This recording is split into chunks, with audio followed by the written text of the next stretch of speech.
Hello and welcome to the Successful Mentalist podcast. My name is Ashley Green and as always, like usual, I'm joined by my good friend and co-host Aidan O'Sullivan. Hello. Awesome. There you go. That was today's intro. Just a hello, unlike the other previous intros we've already had. Nice. Well, today we're going to be talking about being creative in your business and marketing.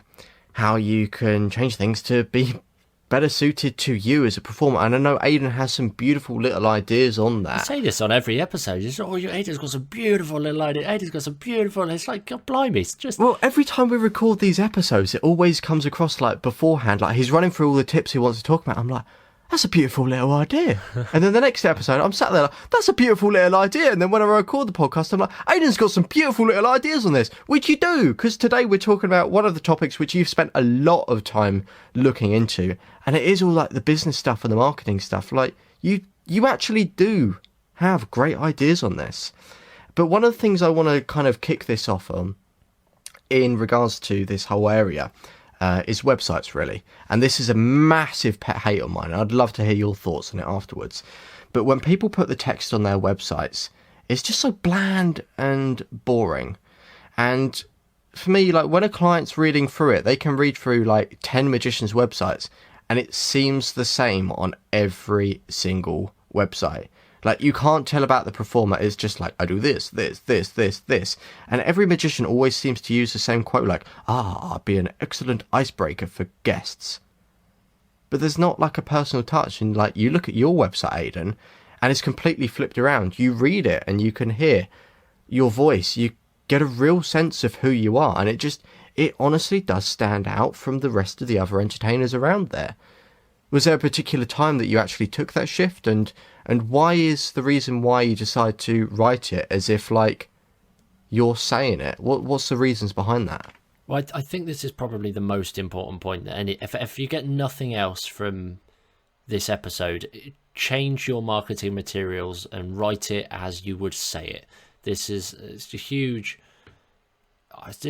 shift. It's so important because not only does it separate you and distinguish you as someone completely different to every other entertainer that there is. They're not just reading the same generic copy that is out there. Instead, they're actually reading it from your angle, and they get to know a little bit about the way you speak and a little bit about you. And again, every single step in your marketing should be bringing them one step closer into essentially booking you, if you like. That's the thing. Every piece of marketing, every social media post, every bit of copy on your website, every image you put out there, everything that you do, every business card, every flyer, whatever it is, it should all be aimed at bringing people outside, like lay people, closer to you to booking whatever it is that you're offering, a gig or buying tickets to a show, whatever it is. And if you could do that from your voice, then it's going to be so much easier. I mean, heck, this was spontaneous. I'm gonna bring my website up now and just find a bit, and actually, I'll read it. Okay, yeah. So here, right. So part of it is what you've got to do is you've got to appeal to the obvious stuff. So again, in this bit about why choose me for your entertainment, you can hear that I'm using the generic stuff just to get it out of the way. So literally the first line, if you want your event to stand out with some unique and jaw-dropping entertainment, then look no further. Well, at least read this next bit first. It's like little subtle things like that. It just shows that I'm not really taking myself too seriously. They can have a little laugh and just chuckle, even if they just smile inside their heads. It's just making people feel comfortable to you. And again, if the more comfortable they feel to you, the more likely they are to inquire or to support you. And this is just it. It doesn't just go to website, it goes everywhere. You put it on your social media posts, you put it on your marketing, because again, try and talk to people. People need people more than anything right now. So yeah, well, I mean, you look at your Instagram posts, which you're doing, like if you have a look at your Instagram, Aidan the Wizard, like they're written in such a way that you really do get a real sense. And like you're saying, when someone's going to be going along and looking for magicians in their area for like their wedding or party, or even if they got like a big corporate do, they're going to read through all of these other websites for entertainers, and they're just going to be like, okay, that's what they do. Okay, that's what they do. And then they're going to read yours, and then they're going to be like, this is what you do. And I really understand him. And that almost sets you like a little bit above the game. And if you're a little bit ahead, then surely they're more likely to book you now over the other people who they barely know. So when you get in contact, like, you've got that advantage off the bat straight away. Well, exactly that. Again, for so long I had my website written in the angle of, it was all like, Aidan is this guy, he can do these things for your event, he can do this. And then it just kind of, for me, it just felt weird, and I was like, well, I think it kind of links into my approach to business in general, which is very much of the mindset of, it's only as complicated as you want it to be, it's only as complex as you want it to be, it's only as difficult as you want it to be. So I literally, I out and out say to like my clients now, like, right, we'll do the boring business bit and the boring paperwork a little bit later on. Let's sort out all the important stuff, because I'm really committed to making their event the best it possibly can be by offering my everything that I possibly can do to help and support them. So I throw that out there, and then it's literally, because I address it as the boring paperwork bit. Like, okay, I've got two documents to send over. It's just the boring paperwork bit. If you just sign that, send it back, and then you're all good to go. And that's literally just the performance agreement, the contract, and the invoice. That's it. And I get people turning that around in half an hour, because they're just real people. It's just, yeah. Even if they deal with paperwork all day, then they don't want more paperwork. So it's just, for me, that's the extent of my business. It's, I put myself out there to say, this is the stuff that I'm doing. People contact me. It's like, yes, we like you. We get to know you. And again, I carry my the way I talk onto my emails as well. So that, here's a subtle thing, if they read from you based on your website and then they inquire, the email that they get directly from me, it's going to sound like exactly, it's going to read and sound exactly in the way that they were expecting it to. So it's not going to be like they've read it all as, Aidan does this, Ashley does this, and then suddenly they're having to talk to an actual person. They feel like they've already spoken, and that awkward introduction, if you like, is kind of done earlier on. So there's lots of psychology and little nuances at play there, but it's a really, really important thing to do. Yeah. Well, you've persuaded me to change my website round after seeing like your huge success with writing it like that. Like, as of recording this, I'm practically at the end of just rewriting and redoing my entire website. Like, I've completely just like rebranded it to make it look just a little bit nicer, and it really does read a lot better. And the interesting thing, when I was going through that website, I would write things and I would start going, this sounds very similar to other websites, and I'd hate it, so I'd delete it. And I'd really try my hardest to stay away from what the other entertainers and magicians are writing on their sites, because I didn't want people to read somewhere and then come back to mine and then have to read through the same garbage again, because they're just going to get bored and click on to the next site. So I wanted it to be really fresh and really different. Hey there guys, it's Aidan here from the Successful Mentalist podcast, just interrupting for a quick second to say thanks for listening. No, of course, if you have just got a few moments, bring out your phones, whack the little subscribe button on. Yep, you know, the one that says subscribe, just press that button. And again, you're going to get updates from every time that we drop a new episode. You'll get those notifications straight into your mobile device or wherever you're listening to us. And again, it'll help boost our stats and get us out to more magicians and entertainers across the world, which is exactly what we want. Anyway, I'm going to leave you to go back to the podcast now. But make sure you subscribe. Do it. Do it.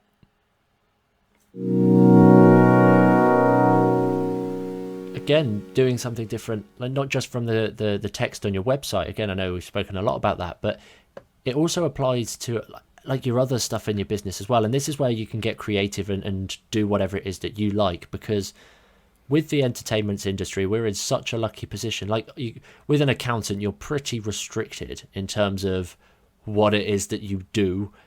Sure, the way you do it might be a little bit different, but the overall job of the accountant is pretty similar. For magicians and mentalists, Our job is pretty much defined by what we want. And like, we can set our definition of how we work in any way that we like. And then we can sell that in any way that we like. Like, sure, there are tried and tested formulas and things which we can follow and have a bit more success. But the overall idea is that genuinely, if you want to go and do one type of entertainment, or you want to try and find a blend between magic and mind reading and do it, like, go do that and just put yourself out there for it. So don't just do what everybody else is doing. Don't just try and make your website copy different. Actually make your work different. Actually make your repertoire different. Try and stand out. And again, this goes down to your performances as well. Try and making yourself stand out and have better performances. Again, I'm conscious that last episode, again, we spoke about how to perform and get more creative in terms of your presentations. And if you can do that, you're going to get remembered and spoken about. And heck, who wants boring, bland presentations in their promo material? That brings me on to a great point. Promo reels. Yes.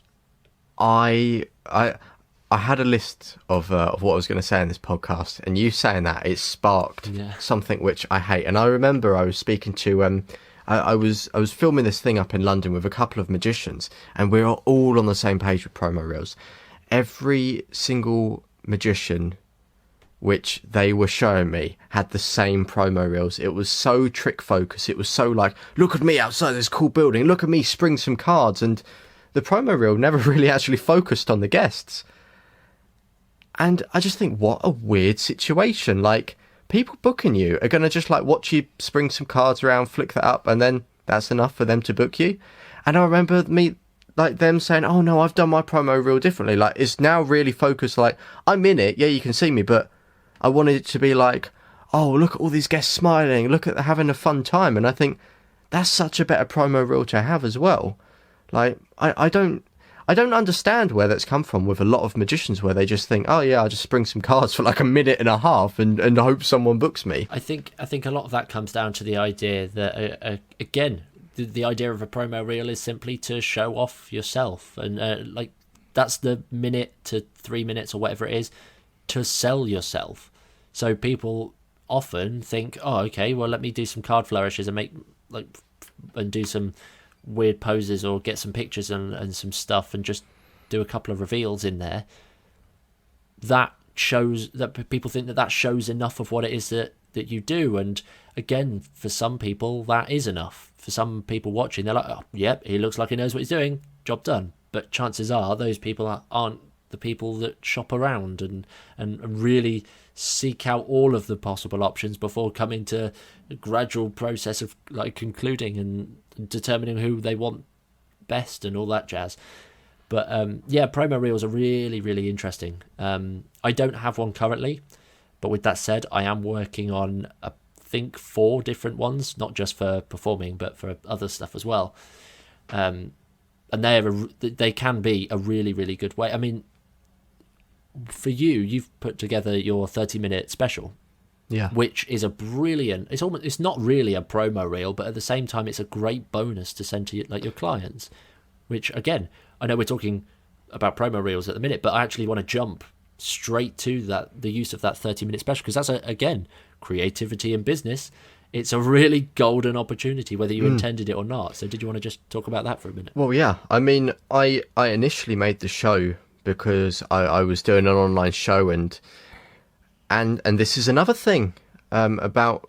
I'll keep this one brief, but I just want to whack it in because it's come up talking about it.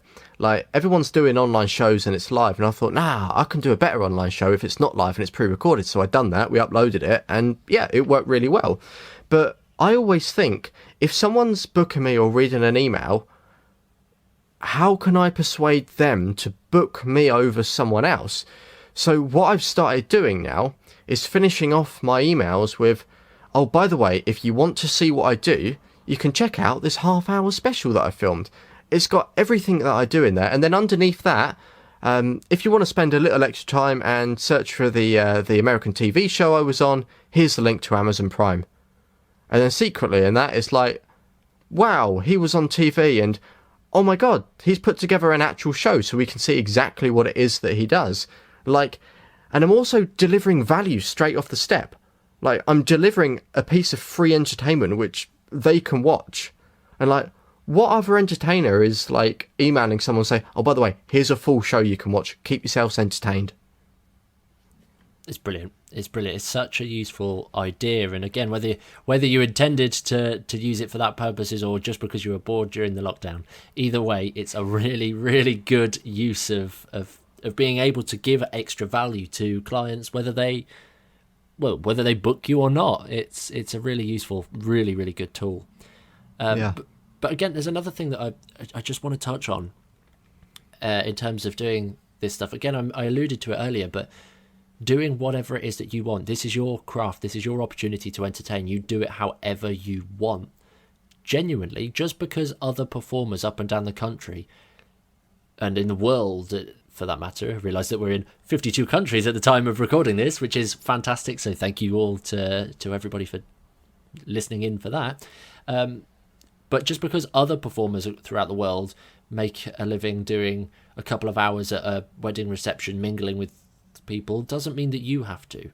Just because that is what a lot of performers do doesn't mean you have to copy the way they approach this. You could literally, if you wanted to, take a different angle that I know some other performers do, and they, like, including yourself, Ashley, you literally just, here is the wedding show, like, you book me and I will do a stand-up performance for your guests, rather than doing like mingling if you don't really like the close-up. Or maybe instead, you, rather than mingling, you'd rather just have a specific table or a specific area in which you stay and guests come to you. And maybe however you want to do it, it's completely free choice. And again, Colin did this like in his one of his fringe shows, Edinburgh Fringe shows. Like, the end of the show, he took the entire audience out of the theatre and had them wandering around hunting somebody on the streets of Edinburgh. Like, that's a crazy idea, right? Like, who else thought, what should I do to end my show? Let's just bring everybody out. And chances are, people saw massive crowds wandering around after Colin, and then it's like, oh, what's that? That looked really interesting. Suddenly you're in everybody's eyes and you're likely to go and actually see the show if you're there at the Fringe and stuff. So again, there's loads of different opportunities to make yourself more visible for your business, to help sell tickets and shows and market yourself and all of that. But yeah, I don't really know where I was going with that, to be fair. All I'm trying to say is just think outside the box. Just because other people do certain things with their business doesn't mean you need to approach it in the same way. Yeah. And that's something that I'm changing drastically. Literally, in the past week, I've had a lot of changes. So, yeah. Well, I mean, it's so much better to be able to go to a client and say, hey, look, I can do this. It's completely different from what everyone else would have had at their event. It will make you stand out. It will be better than your sister's wedding. Rather than, hey, look, I can do the same stuff that the other guy done at the previous event you was at. Like, yeah, just being unique and thinking in different ways is so beautiful. And you know, thinking outside the box. I mentioned in my online shows what I'd done there when I wanted to market the shows to people to actually build up. I said in the online episode, I searched for hashtag board. Like, I would actively go through and look for hashtag board and message all the people on there and start engaging with their stuff so that they'd see me and go from there. Like, no other entertainer was doing that, and that's such a big opportunity. And it's finding these little opportunities, and especially with the internet nowadays and social media, you're open to everyone. You can contact whoever you want. You've just got to put, you know, good content out there and just think of it's not even a smart way of doing things. It's like, think of something which maybe no one else is doing and take advantage of that. You can do it with weddings. Search hashtag weddings in Kent. Well, exactly that. It's not even just doing things like differently. If you could do it, but genuine from yourself as well. So, like, sure, we all know as entertainers that us turning up at a close-up event like a wedding or a party or something, it's a brilliant icebreaker. Cool. Why again, copying the exact question from episode 17? Why should they care? What does that mean for them? And if you can be genuine and really mean that phrase and really mean what it is that you're going in and you're promoting yourself and being confident in what it is that you can do, then the chances are these crazy bold ideas that you come up with, like, oh, I don't know, maybe at the end of a corporate gig one day you want to bring everybody outside and then just do a full like you levitate and then vanish. You go to the absolute extreme to make that happen. Like, if I could, I probably would do that, just to really go all out and just create a spectacle and do something that's really out there. And if you've got that confidence and that genuine belief in yourself, there's no reason that your ideas shouldn't work. And as well, if you can convey and really show your humanity, like you look at big corporate companies, and I think what is the problem with these big corporate companies is things are very robotic. When you phone up a company, it's like going through a script, saying the same old. And I think as magicians, and especially as we kind of go along with this, it's easy to get caught up in the same routines and almost become robotic on the phone. And it's like speaking to people and it's like saying, oh, can I find out this information? Can I find out this information? Instead of actually just having a chat and just being a person and being interested in them. Well, and I think actually stepping away from that, from those preloaded things we ask, and just being yourself, conveying the humanity, and just being a nice person is enough to be ahead of most of the entertainers out there at the moment. It really is. It really is. It's a point that Ken Webber spoke about in Maximum Entertainment from the performance perspective, but it heavily applies elsewhere. It's probably more important elsewhere than it is on stage. But again, I do want to just jump very, very quickly and talk about what it's like. Sure, if people aren't that creative in their own business, or people aren't that creative, or they don't feel confident enough as a creative, what do you think that they could do? Do you think there are other ways of getting around creativity hurdles? Well, yeah, I mean, seek help. Like, this is one of the things we're saying again with TSM. It's all about the community, and especially with the School of the Successful Mentalist, it's build a community of people who are comfortable talking to each other. If someone's got a problem, they can go to someone else. I mean, like, we grew from a mentalism group chat years ago, and we was always sending stuff together, and as time progressed, like me and you both done a lot of gigs, so I was sending emails to you and saying, Aidan, what's the best way to respond to this? And I don't think we need to be embarrassed about asking for help. If anything, it's a good thing, because if you ask for help, you become better, you can deliver your clients a better service. So we don't need to shy away from this stuff. And maybe opening up that doors and maybe saying to someone like your friends, oh, can you help me with this? That might open them up, and they might then feel comfortable saying, oh, thank goodness you were saying that. You're really great at this and I need help with that. And then, like it says on our website, a rising tide raises all the boats.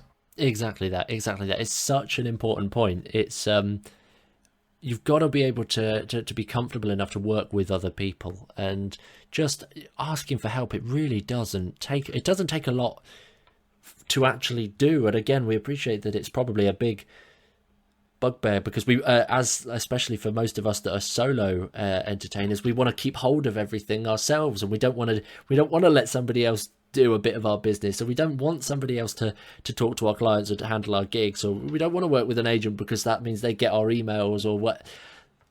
Sometimes it's easier to just, if you're not comfortable with this element of your business, or you're not great at thinking of out of the box ways to market yourself or approach a new business venture, or whatever it is that you're trying to do, just ask for help from people out there. You probably know people that can do that, and maybe if you don't know people that could do that, you might know people that know people.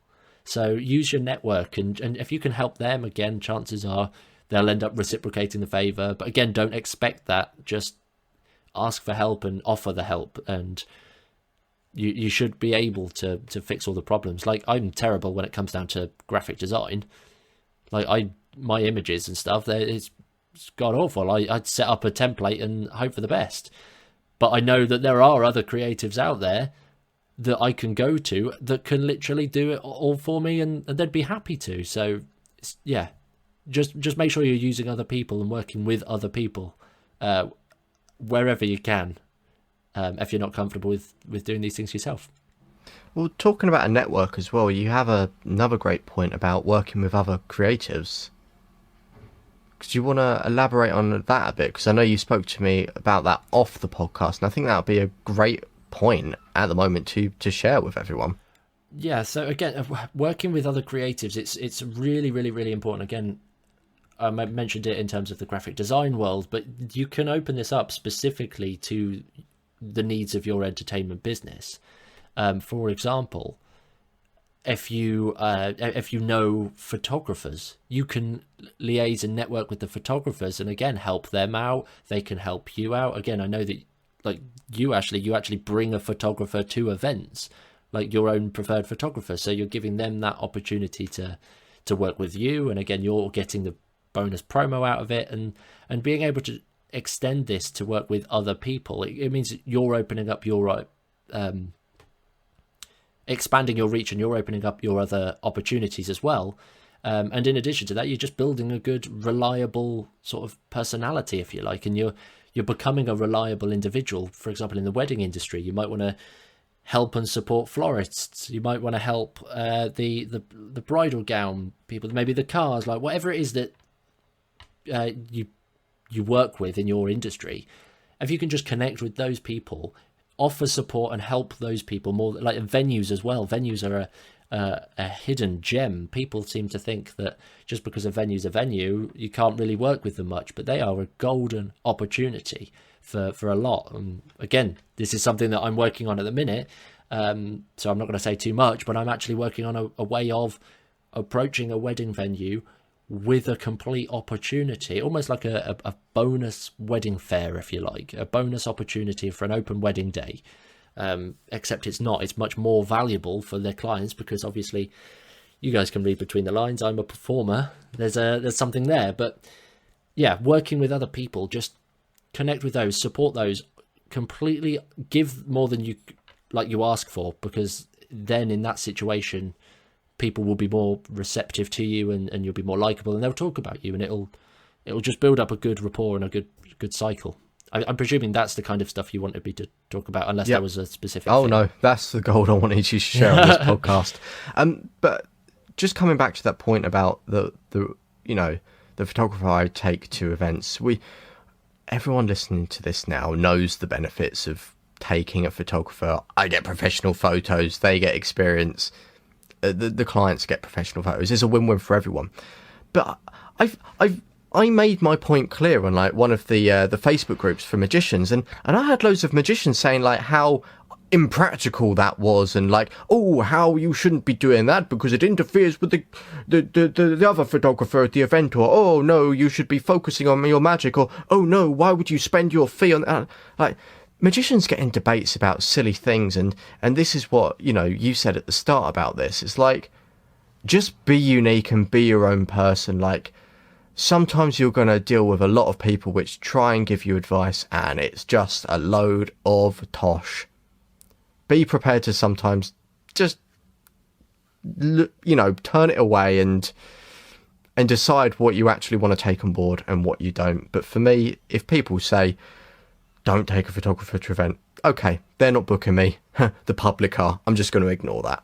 Well, this is it. Like we said it a minute ago, we'll say it again now. Just because other people make a career doing a couple of hours a wedding of close-up mingling, and that's all they do, doesn't mean that you have to do that at all. You can bring your own photographer. Heck, you could probably even get away with bringing an entire band if the venue and the situation fit it. And yes, I have thought about that, hence the example. But you get the idea. You are fully welcome to go above and beyond for your clients, and we here at TSM actively encourage going above and beyond for your clients. Don't expect anything like more in terms of your fee unless you're doing it as part of a bigger package. For me, I would just get a gig booked, and then if I really wanted to make an impact on that gig, I would go all out. I'd bring an extra photographer with permissions, of course. I'd bring a band if I needed it in some reason. I would go all out, and I'd be prepared to give the client more than they were expecting, because again, just think how good would that look. How good would that look? That would be mad. Exactly that. What a fantastic way to to finish the podcast with that kind of upbeat, just going above and beyond. It really is the TSM way, and it's something we're so passionate about, even down to the just staying a little bit longer at gigs because your clients are like, oh, wow. So, no, it's really great points, and hopefully you guys listen to this have really got something out of it. Hopefully it might have sparked a new creative direction in which you want to take your business or the packages you offer, or even just like the materials you send people. But if you do want to elaborate on it, like, people can just give us a message anytime on social media, to be honest, if they want to go further with this. Well, it's exactly that. But if you want to go maybe a little bit deeper into a question that you've got, we are offering coaching calls as well. So you can literally head over to our website, thesuccessfulmentalist.com/coaching, and you'll be able to get all of the information about what it is that we're offering. We're offering a complete coaching package in which you'll send us your question or your topic. Me and Ashley will do a very deep dive independently on our own research on that topic. We'll come together, we'll share our ideas, and then we'll get on the call with you so that we are completely certain that our advice is the best it could possibly be, and it just gives us two people covering the same ground ready for the call. And then after that, again, we'll send you the recording, we'll send you the follow-up, we'll send you all of the fun stuff, any extra reading and any extra notes that we didn't actually cover in the call. So again, thesuccessfulmentalist.com/coaching for more information. Can we get a proper infomercial voice like next time? Can we get like one of those fancy voices like you get in those adverts? You want me to put on an accent and do it? Oh, I can do that easily. Sure. Oh no, I tell you what we do need. We need the T's and we need the T's and C's, like rapid fire, like 1,000,000 miles an hour. Terms and conditions apply. Anyway, we'll see you next week, where it's episode 20. We made 20 episodes. How about that? Special guest, but we can't say who. Oh, I thought you was going to there. The tension. Oh my gosh, that's going to kill me. Wow. We'll see you next week. There you go. See you next week, guys.